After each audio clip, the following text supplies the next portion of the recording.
안녕하십니까. 12주 차입니다. 이제 참 빠르죠. 뭐 어느덧 늦가을, 가을에 지금 아주 누런 은행잎 또 단풍잎들이 많이 지고 있습니다. 오늘은 8장을 하겠습니다. 이주와 문화다양성에 대해서 이번 주는 우리가 같이 한번 이주와 문화다양성에 대해서 한번 생각해보는 그런 시간을 갖도록 하겠습니다. 페이지는 아마 163페이지부터요 한 186페이지까지입니다. 요거를 이번 주에 제가 나름 요약해서 설명을 드리고요. 제가 이걸 2시간 안에 말씀을 드리기 때문에 다 또 못 드리는 부분도 있을 수 있어요. 제가 최대한 말씀을 드리긴 하지만 언급은 합니다. 조금씩. 그러나 혹시 이해가 덜 가시고 이러면 여러분이 교재를 통해서 한번 살펴보세요. 그 다음에 혹시 뭐 책이 없으신 분은 학교 도서관에 가면 있을 것 같아요. 이거는. 그래서 학교 도서관에서 여러분들이 그 책을 좀 신청하셔서 있어요. 책이. 그래서 빌려서 한번 보셔도 되고 또 그 부분만 복사하셔서 봐도 돼요. 아픔 그리고 삶 그것도 아마 학교에 아마 있는지 모르겠는데 그것도 한번 신청해서 여러분들이 이렇게 하시면 돼요. 꼭 뭐 내가 책 사는 게 부담스럽다 이런 분들은 그렇게 해서 뭐 보시면 될 것 같습니다. 자, 바로 시작하겠습니다. 먼저 제가 그 가을날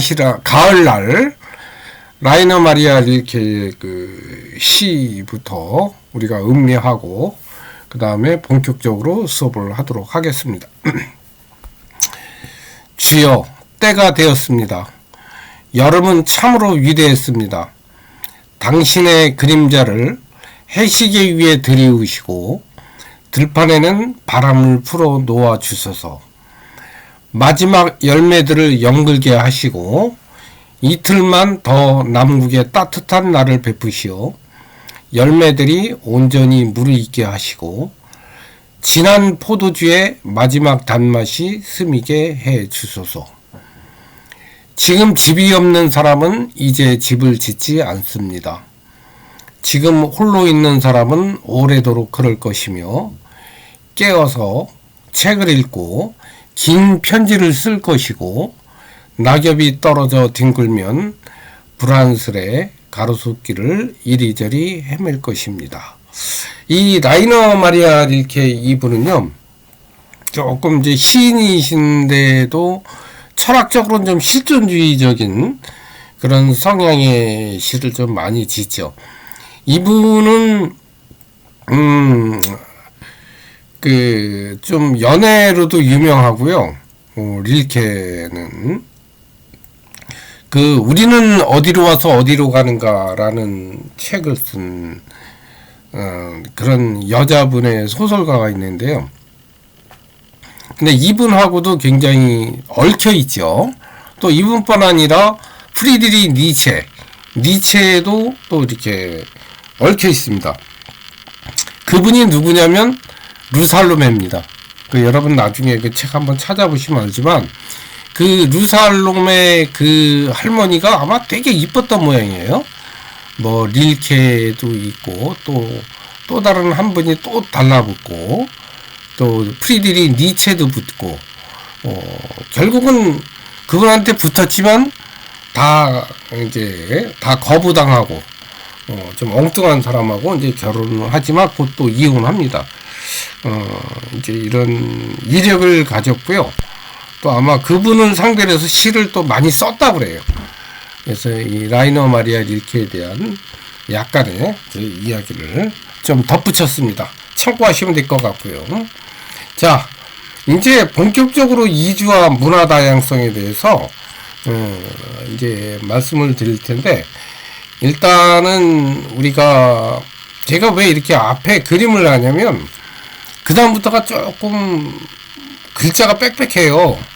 그러니까 조금 여러분들이 좀 피곤해 할 수가 있어요. 근데 그렇게 생각하지 마시고, 제가 이제 말로서 이렇게 쉽게 할 거니까, 뭐, 그냥 한번 말하는 것과 글자를 한번 대조시키는 그런 측면에서 한번 여러분 보시면 될 것 같습니다.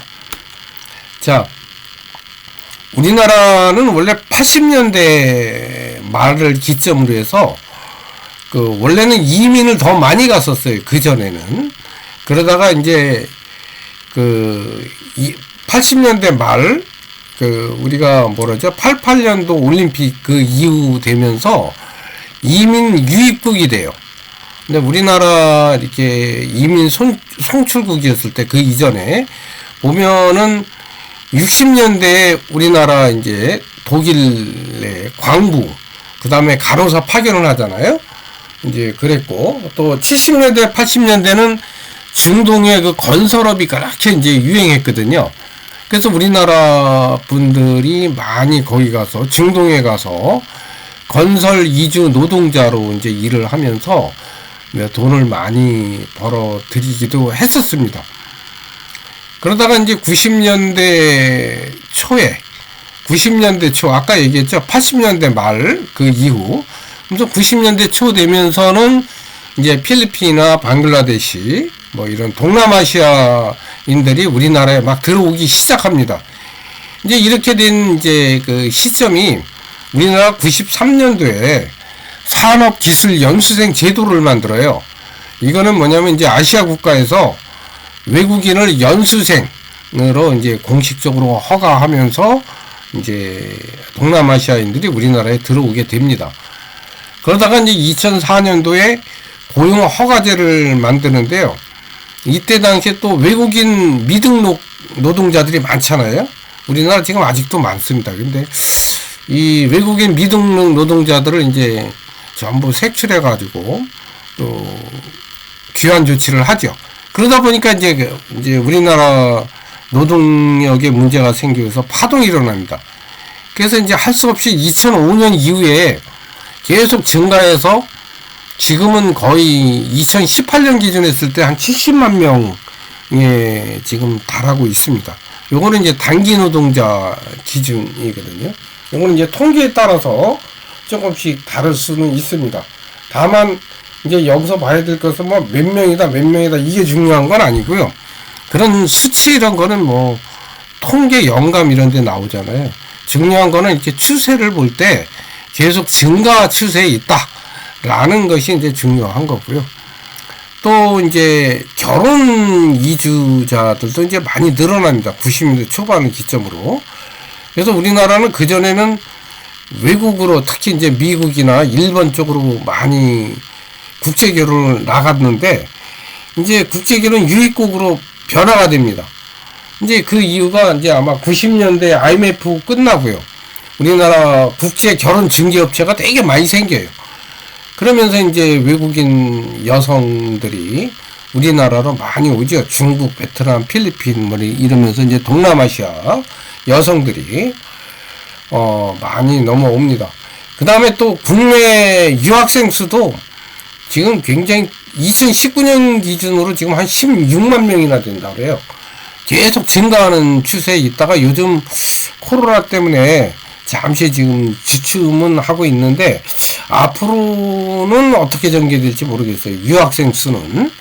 그러나 지금까지는 좀 증가를 했었다라는 것을 이제 우리가 이런 현황을 알고 계시면 될 것 같습니다. 그래서 보면은 80년대는 이제 이주 노동자들, 80년대 말이죠. 이주 노동자들이 많이 왔고요. 90년대 말 되면서 이제 결혼 이주자들이 많이 왔고, 또 2000년대는 외국인 유학생들이 이제 우리나라에 많이 와서 외국인들이 꾸준히 이렇게 많이 거주하고 있습니다. 그리고 이제 우리나라는 다문화 가족 지원법을 만들었는데요. 이거는 이제 아까 얘기한 대로 이주 노동자는 되게 단기 노동자잖아요. 돈 벌어서 나중에 2년 후에 3년 후에는 다시 고국으로 돌아가는 이런 분들이고, 결혼 이주자들은 우리나라 이제 결혼 농촌 총각들이죠. 결혼해서 이제 애를 낳고 우리나라 사람처럼 이제 사는 그런 사람이잖아요. 그래서 다문화 가족 지원법에 의해서 이 결혼 이주자들은 이제 지원의 대상이 됩니다. 그리고 이분들은 이제 우리나라 사회 통합의 대상이 되고 있고요. 그래서 이제 결혼 이주민이 이제 이렇게 막 늘어날수록에 우리나라는 이제 이런 문화 다양성을 가진 사회가 되고요. 또 이들 결혼 이주민들이죠. 이들 외국인 여성들, 이런 분들이 이제 한국 사회에 다문화 현상을 많이 이제 일으키죠. 근데 이런 다문화 현상에서 우리가 해결할 수 없는 것들을 이제 또 상호 문화적 관점에서 한 번쯤 파악해 봐야 되지 않나 하는 또 생각도 하게 하는 이런 존재입니다. 그래서 이제 앞으로는 우리나라가 지금 결혼 이주민들이 많이 늘어나잖아요. 그죠? 그래서 이분들이 지금 많이 늘어나서 또 아까 얘기했던 이주 노동자, 또 외국인 유학생 이러면서 외국인 수가 자꾸 늘어나면서 우리 사회는 지금 문화 다양성을 가진 다문화 현상을 많이 좀 가지고 있잖아요. 그죠? 근데 이런 다문화 현상도 문제가 있어요. 그죠? 우리나라 보면은 그 정책도 보면 주로 이제 이렇게 통합적인 정책, 통합 정책 위주로만 하죠.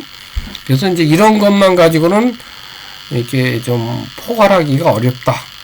그래서 이제 상호 문화적 관점이라는 그런 시각에서 한번 봐야 되지 않냐라는 이야기를 하는 게 이번 장입니다.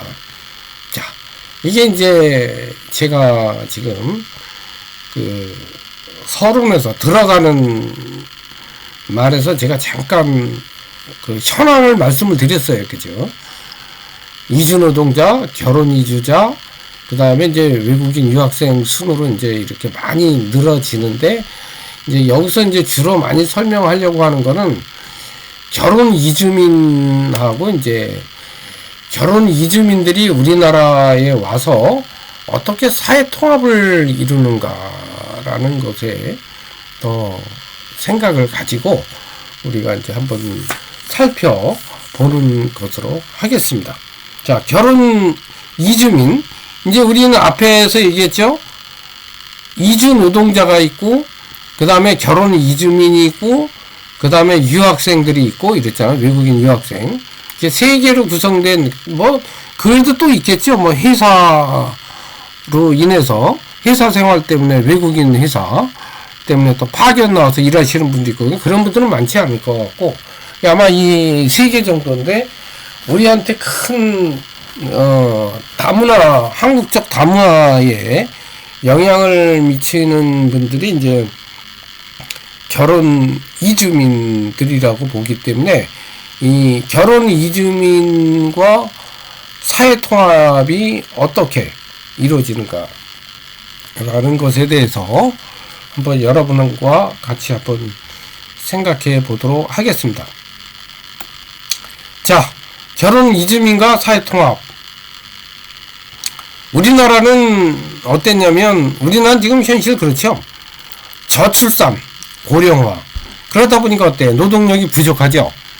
그러다 보니까 외국인 노동자, 아까 앞에 지금 서론에서 잠깐 얘기했지만, 외국인 노동자가 많이 들어왔습니다. 산업연수원제도 93년도에 이렇게 하면서 들어왔는데요. 그러다 보니까 우리나라가 이제 그때부터 다문화 이주자 이제 유입되는 어느 시발점이 된 거예요. 외국인 노동자. 제가 얘기했죠. 80년대 후반에 외국인 노동자. 그 다음에 90년대는 결혼 이주민. 그죠? 그 다음에 2000년대 가서야 이제 그 외국 유학생들 또 뭐 회사원도 이렇게 많이 들어오게 되는 거죠. 그래서 외국인 노동자가 이제 들어오면서 다문화에 우리는 시발점이 되었다. 그 다음에 이제 우리나라도 아까 잠깐 얘기했지만 저출산 고령화가 특히 이제 농촌 지역에 고령화가 되면서 이제 그 노동력이 부족하잖아요. 그죠? 노동력이 많이 부족하니까 외국인 노동자가 와서 많이 농사도 짓고 이래요. 특히 비닐하우스에서 막 일하시는 들 보면 외국인 노동자가 상당히 많아요. 또 그렇고 또 농촌에 있는 우리 총각들이 이제 결혼이 좀 힘들어요. 그죠? 왜냐면 한국 신부들은 전부 도시로 향하잖아요. 그죠? 그 다음에 이제 농촌 총각들이 이제 뭐 여러 가지 자본주의적 시각에서 보면 좀 많이 가난하고 또 별로 비전이 없어 보이니까 우리나라 아가씨들이 이제 결혼을 잘 안 하려고 그러죠. 그러다 보니까 신부가 부족하고, 그러다 보니까 농촌 총각들 결혼을 위해서 이제 사회적으로도 국제 결혼을 주선하게 되고, 이러면서 이제 다문화 사회로 이행하는 또 계기가 됩니다. 그래서 외국인은 이제 오늘날 보면은 우리 사회에서 어느 정도 이제 굉장히 많죠. 거의 한 240만 가까이 된다고 하는데요. 이게 18년 기준이니까 지금 뭐 조금 더 될 것 같아요. 전체 인구 대비 뭐 4.57%고요. 매년 증가하고 있습니다. 그리고 또 이 중에서 결혼 이민자도 이제 되게 빠르게 증가하고 있고요. 결혼도 많이 우리 한국으로 많이 오고 있습니다. 그 다음에 이제 그래서 이제 우리 이런 결혼 이민자 이런 분들은 우리 한국 사회 구성원으로 이렇게 순착시킬 수 있도록 통합을 잘 하려면 이렇게 순항을 해야 되잖아요. 그죠? 그래서 어떤 새로운 구축이 필요하다는 거죠. 근데 우리나라는 사실 그동안에 뭐 백의 민족이다 뭐 이래서 굉장히 배타적, 뭐 우리나라는 뭐 배달의 민족 뭐 이러면서 배타성을 유지해 왔잖아요. 그리고 또 뭐 순혈주의, 그죠? 그래서 다문화 이주자에 대해서 받아들이는 것에 대해서는 좀 부정적인 성향을 보였던 게 사실이에요. 근데 이제는 그런 시대가 아니라는 거죠. 그죠? 이제는 이 결혼 이민자 이런 분들이 이렇게 우리나라에 와서 이렇게 적응을 할 수 있도록, 그죠? 적응할 수 있도록 이렇게 도와주는 게 더 필요하지. 이분들이 우리나라에 이제 결혼해서 들어왔는데 이런 문화 적응 과정에서 소속감을 느끼지 못하고 우리나라에서 계속 주변화로 남아 있다. 이러면은 이게 또 하나의 리스크가 됩니다. 문화적 또 리스크 위험이 될 수가 있기 때문에 우리 지금 같이 있는 이런 사람들이 우리 한국, 그죠?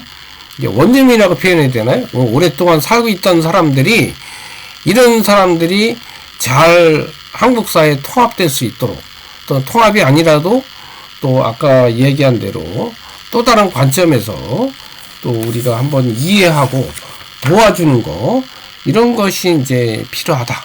그거를 이제 뭐라 하냐면 상호 문화주의적 관점 이렇게 표현하거든요. 이제 그래야 이 사람들이 이제 잘 이렇게 할 수 있습니다. 그래서 이제 중요한 것은 이제 뭐냐면 이런 결혼 이민자들이죠. 노동 이민자가 됐든 이런 이민자들의 다양한 문화가 있잖아요. 그래서 이런 장점을 우리가 수용하고, 그래서 보편적인 문화를 재생산할 수 있는 그런 기회를 우리가 깔아줘야 된다. 이런 얘기죠. 기회를 부여해주고. 그래야 이제 이분들도 순항할 수 있는 거죠. 우리 한국 사회에서. 그래서 우리나라는 현재 다문화 연구를 하는 데 있어서, 이렇게 이 사람들이 적응하는 그런 과정에 주목해서 한국 사회에 어떻게 편입시키고 혼용시키고 이런 생성 과정에 중점을 두고 있거든요.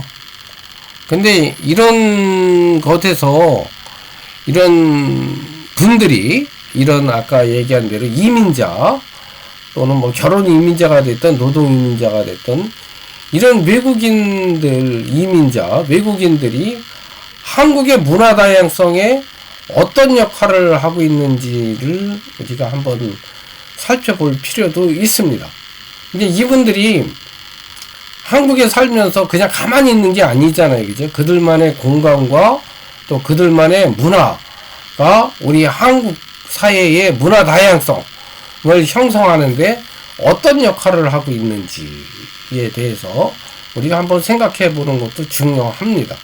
단순히 뭐 이 사람들이 여기 사니까 이거 적응 잘해야 되고 우리 한국 사회에 어떻게 편입하고 혼용시킬까 뭐 갈등 없이 이런 데만 중점 둘 게 아니라 이분들이 우리 한국 사회 문화 다양성에 어떠한 역할을 하고 있는지 이런 것이 한번 살펴보는 것도 중요하다는 그런 이야기입니다. 자, 우리가 이제 유럽에서 사실은 그 다문화주의를 비판을 많이 하는데요. 다문화주의의 비판, 그리고 이제 이거에 대한 대안으로 상호 문화주의를 이제 논의를 하는 거죠. 그래서 우리 한국 사회도 한국의 다문화 현상을 설명하고 이런 통합 방향을 그 이주민들을 우리 통합 방향이죠.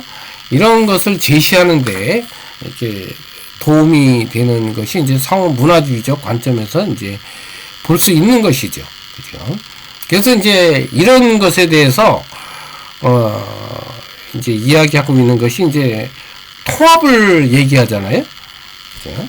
자, 보세요. 앞에서 한국의 다문화 현상을 설명하고 그 다음에 통합 방향을 제시하는 것이 이제 그 우리가 상호 문화주의에 대한 한국 사회의 그 논의인데요. 그럼 이 통합 방향 제시는 어떤 식으로 통합 방향 제시를 해야 되냐? 이렇게 보면은 우리가 통합은 이제 전체 시스템 내에서 각 부분들의 결합을 통합이라고 하는 거거든요. 근데 이제 보면은 통합의 이런 체계를 보면 전체 시스템 내 체계를 보면 뭐 사회 체계, 그 다음에 전체 사회들, 뭐 가족들, 사회 집단들, 이웃, 뭐 이런 것들이 이제 각 체계입니다. 하나의 예를 든 거예요. 근데 이런 다양한 체계들이 이제 우리한테 얼마나 떨어져 있느냐, 가까이 있느냐 하는 것들이 이제 우리가 한번 살펴보려고 하는 게 이제 통합이죠. 그래서 로고드라고 하는 학자는 통합을 두 개로 나눠요. 시스템 통합과 사회 통합으로 나누는데요. 시스템 통합은 그냥 사회 시스템들의 각 결합. 그러니까 뭐냐면 쉽게 말하면 사회 시스템 뭐가 있겠어요? 경제, 사회, 문화, 정치, 종교 이런 시스템들이 있죠. 각 교육 뭐 이런 거. 이런 문화 뭐 이런 여러 가지 시스템들의 결합이 그걸 시스템 통합이라고 하고, 사회 통합은 이제 시스템에 통합되어야 하는 사람들의 집단의 통합을 의미하는 거죠.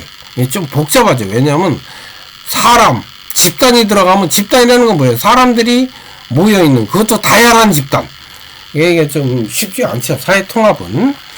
그래서 여기서 이제 말하는 로고드가 말하는 사회 통합은 1차적 통합이 아니라 법적 보장, 언어, 그 다음에 교육, 정치 참여, 뭐 이런 다양한 분야들이 이제 포함됐다고 그래요. 이 통합 과정에는. 그래서 사회 통합은 이런 여러 가지 다차원 과정을 통해서 완성되는 거지, 그냥 뭐 사회 통합은 야 깃발 하나 들고 통합하자 이래서 그냥 다양한 집단들이 다 통합되는 게 아니죠. 왜요?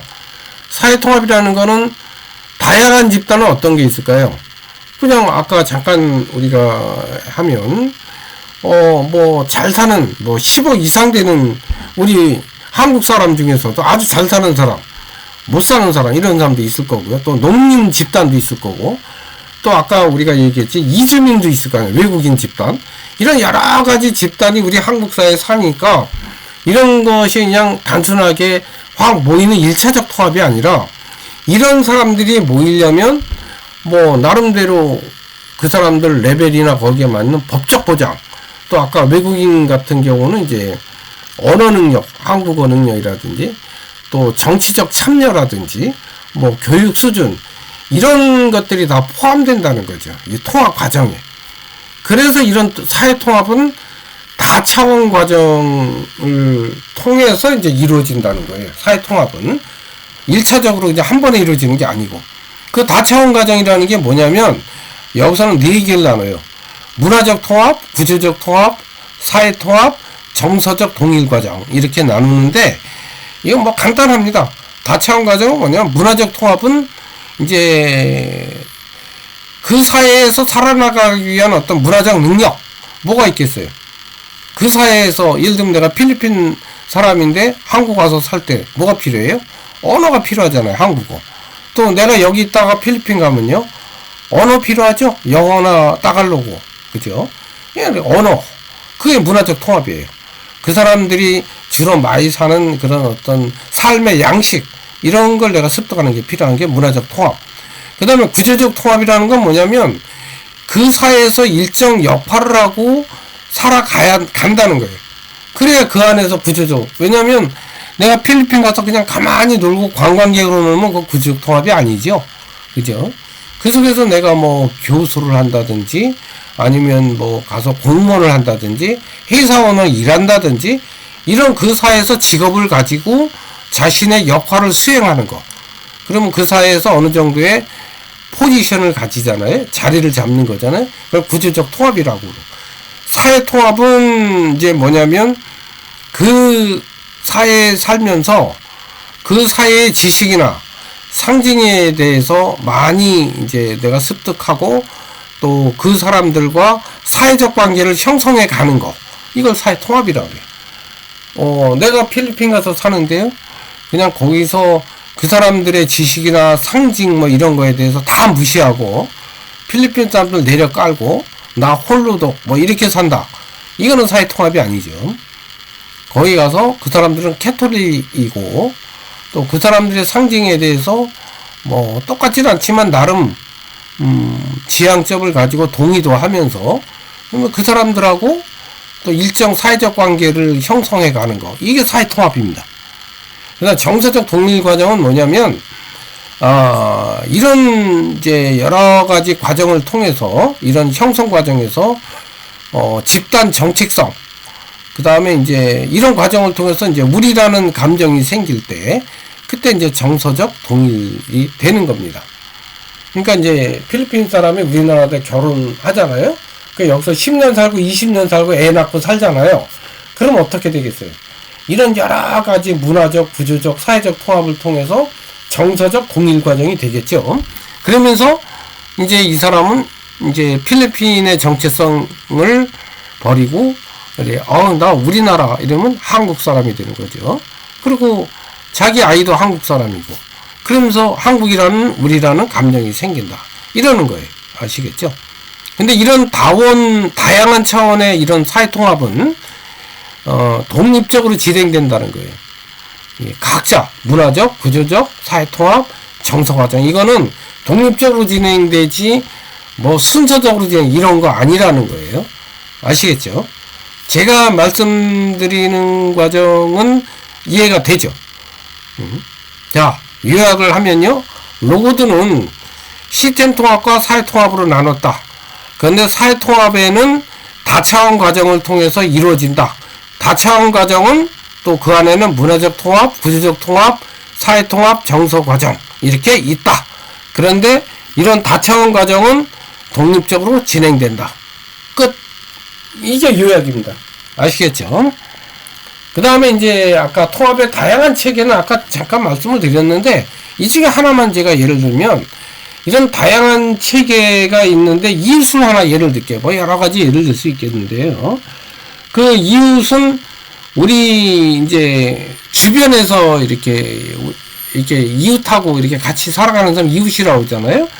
근데 이 사람들하고 같이 떡도 나누고 같이 얘기도 하고 소통하면서 잘 알고 지냈으면 그걸 뭐라 하냐면 우리가 그거를 통합됐다고 이제 사회적 통합 체계에 가까워졌다고 얘기를 하지만 뭐 그냥 사실은 그렇지 않고 소통되지도 않고 그냥 서로 떨어져 얘기도 안 하고 그냥 서로 옆집에 살고 있는데도 얘기도 안 해요. 이런 거는 서로 통합되어 있다고 할 수 없는 거예요. 아시겠죠? 통합이라는 말은 그런 거예요. 이웃을 예를 들면 이제 우리도 좀 그런 게 있어요. 이게 꼭 뭐 이주민 아니라도 제가 서울의 아파트에 사는데 우리 아파트에 살지만 옆동에 뭐 누가 사는지는 알아요. 얼굴은 알고 뭐 애기도 어리고 뭐 이렇구나 이런 게 알지만 그 사람들하고 이야기도 안 하고 별로 소통도 안 해요. 근데 가까이는 바로 옆에 살잖아요. 옆에 호에 살죠. 같은 엘리베이터에 옆에 호에 살지만 그냥 봐도 그냥 민등민등 내려가고 엘리베이터에서 가끔 만나지만 인사도 서로 안 하고 그렇지만 밀접하게 살고 있지만 서로 이런 것은 통합되어 있는 게 아니죠. 그죠? 통합되어 있는 게 아니고 같은 아파트에 같은 층에 살지만 이걸 통합이라고 얘기하지 않죠. 왜냐하면 통합하려면 옆에 떡도 나누고 이야기도 하고 서로 옆도 좀 왔다 갔다 하고 이러는 걸 통합이라는 거예요. 아시겠죠? 통합의 의미를. 자, 이제 결혼 이주민과 문화 다양성 사례에 대해서 지금 우리가 중심으로 하는 건 결혼 이주민을 위주로 설명하는 거예요. 아까 노동 이주민, 결혼 이주민, 유학 이주민 뭐 이렇게 여러 가지 있다고 했지만 우리 한국 사회 다문화 형성에 굉장히 큰 영향을 주는 거는 결혼 이주민일 거예요. 그죠? 그렇지 않겠어요? 이분들은 우리나라 와서 통합돼서 같이 살려고 오신 분들이잖아요. 그죠? 노동 이주자나 뭐 유학자들은 유학하는 학생들은 뭐 얼마 안 있다 끝나면 다 돌아가고 이런 사람들이고 물론 뭐 남아있는 사람도 있겠지만 대부분 그렇지 않겠어요. 그죠? 그래서 우리가 지금 계속 결혼 이주민을 중심으로 이야기하고 있습니다. 자, 결혼 이주민의 적응 과정을 보면요. 사실은 이제 그 결혼에 오신 분들 있죠. 그 이주민, 우리가 결혼 이주민이라고 제가 이제 이렇게 표현하겠습니다. 이분 뭐 베트남, 뭐 필리핀, 중국, 뭐 캄보디아 되게 많은데 그냥 제가 통칭해서 결혼 이주민이라고 이제 개념 정리를 하겠습니다. 그 이런 결혼 이주민들이 이제 느끼는 그 문화 차이죠. 우리나라에 와서 문화 차이를 느끼잖아요. 그죠?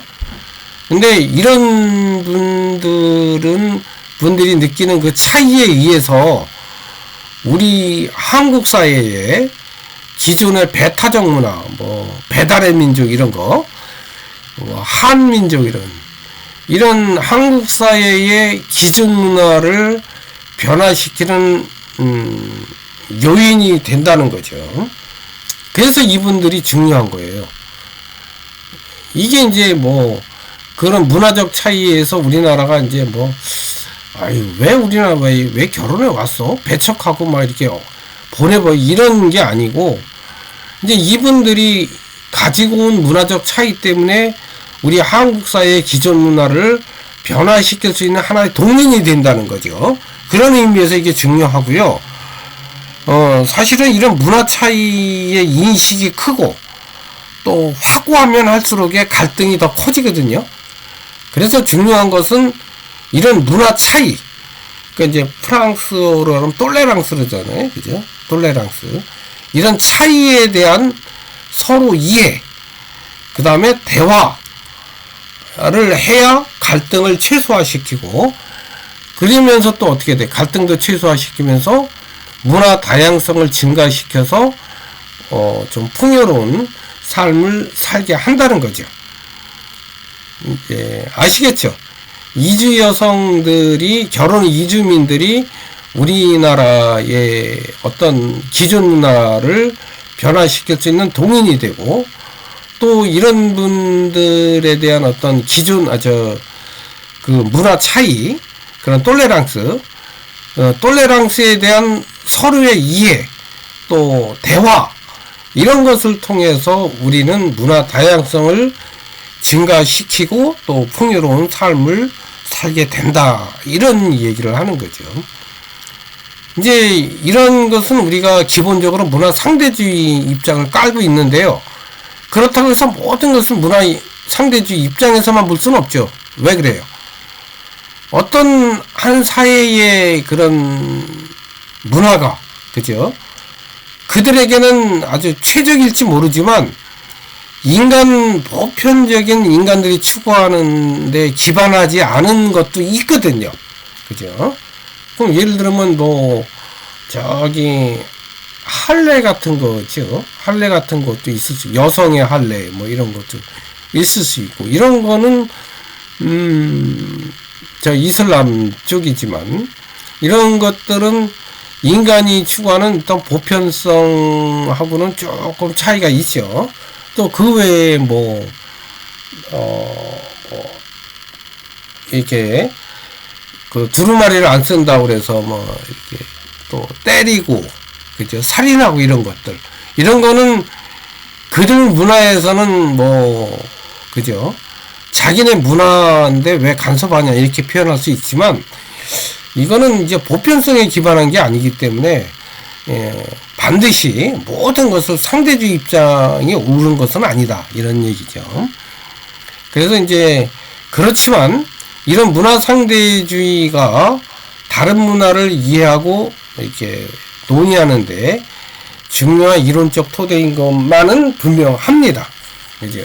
그렇다고 해서 문화 상대주의 이런 것을 우리가 무시하면 안 된다, 이런 얘기죠. 자, 이제부터는 우리가 결혼 이주민의 그 인터뷰를 한 게 있어요.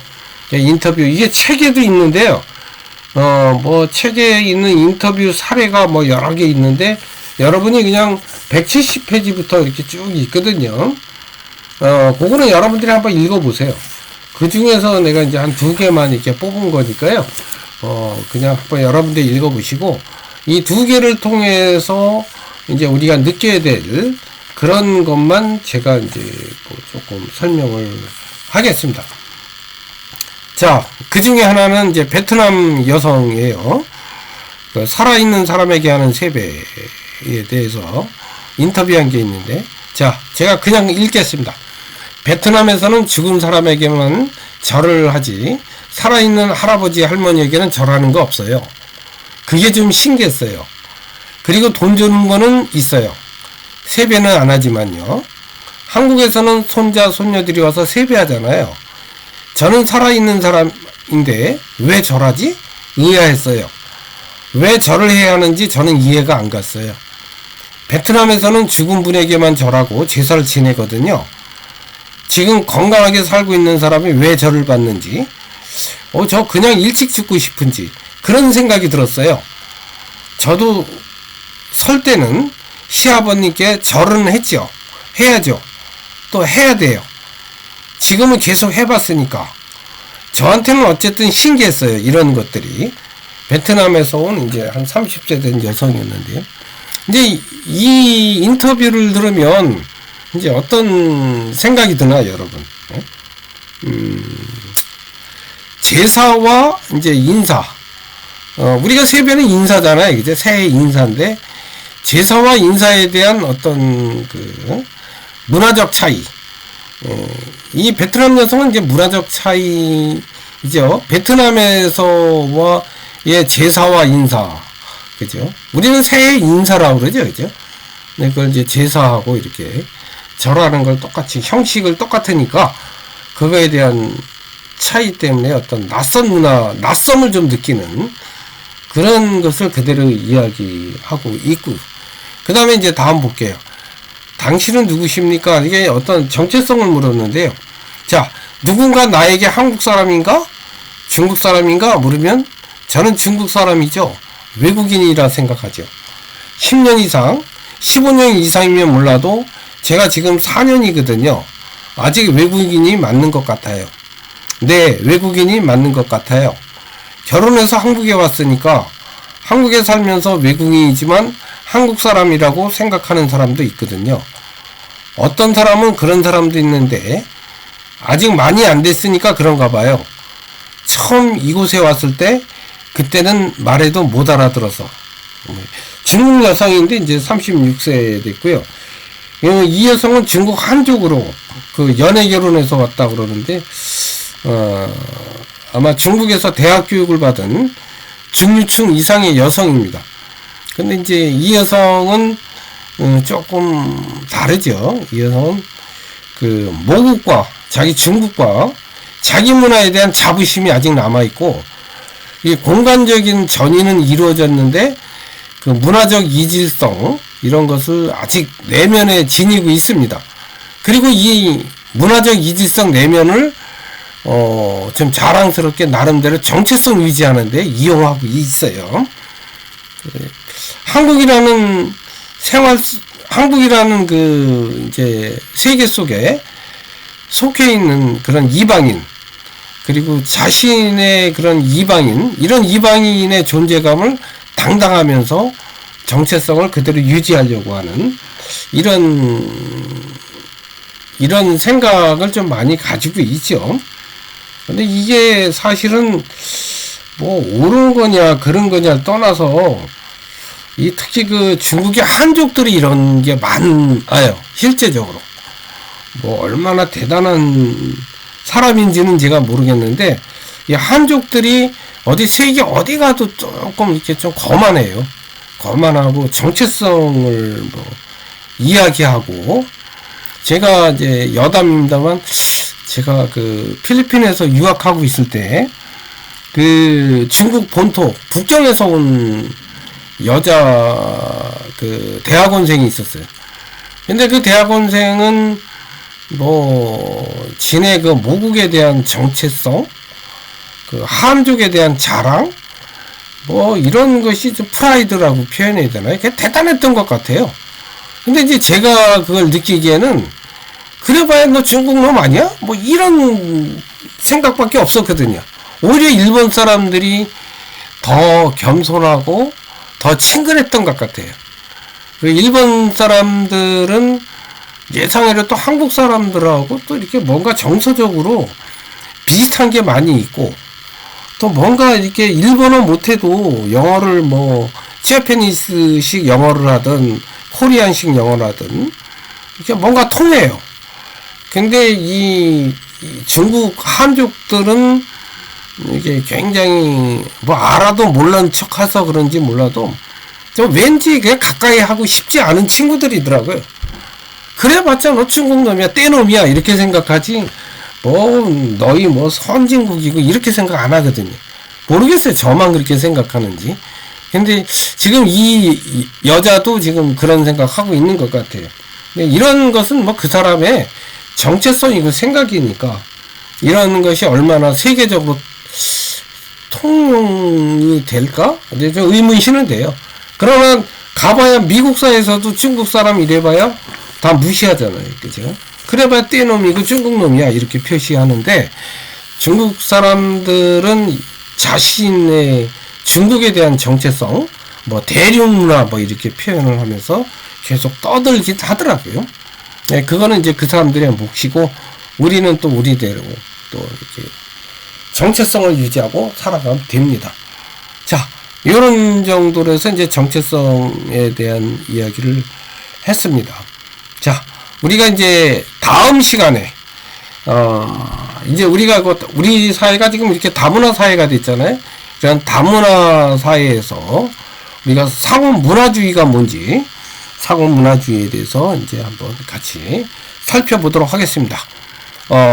그 지리는 제가 요 한꺼번에 그 다음 시간에 한꺼번에 같이 묶어서 묻도록 하겠습니다. 자, 수고하셨습니다. 다음 시간에 뵙도록 하죠.